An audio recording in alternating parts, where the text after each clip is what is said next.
എല്ലാ കേരള ബ്ലാസ്റ്റേഴ്സ് ആരാധകർക്കും നമ്മുടെ പുതിയൊരു വീഡിയോയിലോട്ട് വീണ്ടും സ്വാഗതം. ഇത് ബ്ലാസ്റ്റേഴ്സ് സോക്കർ. കേരള ബ്ലാസ്റ്റേഴ്സും ഒഡീഷ FC-യും തമ്മിലുള്ള മത്സരം നടക്കാൻ ഇനി വെറും മണിക്കൂറുകൾ മാത്രമാണ് ശേഷിക്കുന്നത്. ഇനി ഏകദേശം 7-8 മണിക്കൂർ മാത്രമാണ് കേരള ബ്ലാസ്റ്റേഴ്സും അതുപോലെ തന്നെ ഒഡീഷ FC തമ്മിലുള്ള പ്ലേ ഓഫ് മത്സരത്തിന് കിക്ക് ഓഫ് ആവാൻ ഇനി സമയമുള്ളത്. എന്നാൽ ബ്ലാസ്റ്റേഴ്സിനെ നേരിടുന്നതിന് മുമ്പ് ഇന്നത്തെ മത്സരത്തെ പറ്റി മനസ്സ് തുറന്നിരിക്കുകയാണ് ഒഡീഷ FC-യുടെ മുഖ്യ പരിശീലകനായ സെർജിയോ ലൊബേറ. അദ്ദേഹം പറയുന്നത് ഇപ്രകാരമാണ്: ISL-ലെ ഏറ്റവും മികച്ച ടീമുകളിൽ ഒന്ന് തന്നെയാണ് കേരള ബ്ലാസ്റ്റേഴ്സ്. ഈ മത്സരത്തെ ഞങ്ങൾ ഒട്ടും ചെറുതായി കാണുന്നില്ല. രണ്ട് ടീമുകൾക്കും ഒരേ കാര്യമാണ് നിറവേറ്റാനുള്ളത്.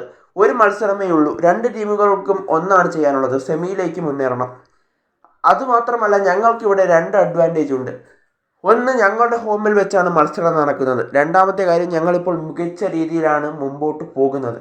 അതുകൊണ്ട് തന്നെ ഞങ്ങൾക്ക് വിജയിച്ചേ പറ്റൂ. അതുകൊണ്ട് തന്നെ ഞങ്ങളുടെ പരമാവധി ഞങ്ങൾ ശ്രമിക്കുകയും ഞങ്ങളൊരു വിജയം നേടിയെടുക്കുകയും ചെയ്യും എന്നുള്ളതാണ് സെർജിയോ ലൊബേറ വ്യക്തമാക്കുന്നത്. കൂടാതെ ബ്ലാസ്റ്റേഴ്സ് മികച്ചൊരു ടീമാണെന്നും അദ്ദേഹം വ്യക്തമാക്കുന്നുണ്ട്. എന്തായാലും ബ്ലാസ്റ്റേഴ്സിനെ നേരിടുന്നതിന് മുമ്പ് സെർജിയോ ലൊബേറ ഇന്നലത്തെ പ്രീ മാച്ച് കോൺഫറൻസിൽ പറഞ്ഞ വാക്കുകളാണിവ. എന്തായാലും സെർജിയോ ലൊബേറ പറയുന്നത് ഒഡീഷ FC ബ്ലാസ്റ്റേഴ്സിനെ പരാജയപ്പെടുത്തുമെന്നാണ്. എന്തായാലും സെർജിയോ ലൊബേറയുടെ വാക്കിൽ നിന്ന് നിങ്ങൾക്ക് എന്താണ് തോന്നുന്നത് നിങ്ങൾ ജസ്റ്റ് ഒന്ന് കമൻറ്റ് ചെയ്തേക്കുക. എന്തായാലും സെർജിയോ ലൊബേറ പറയുന്നത് ബ്ലാസ്റ്റേഴ്സിനെ ഒഡീഷ പരാജയപ്പെടുത്തുമെന്ന് തന്നെയാണ്. എന്തായാലും നമുക്ക് കാത്തിരിക്കാം.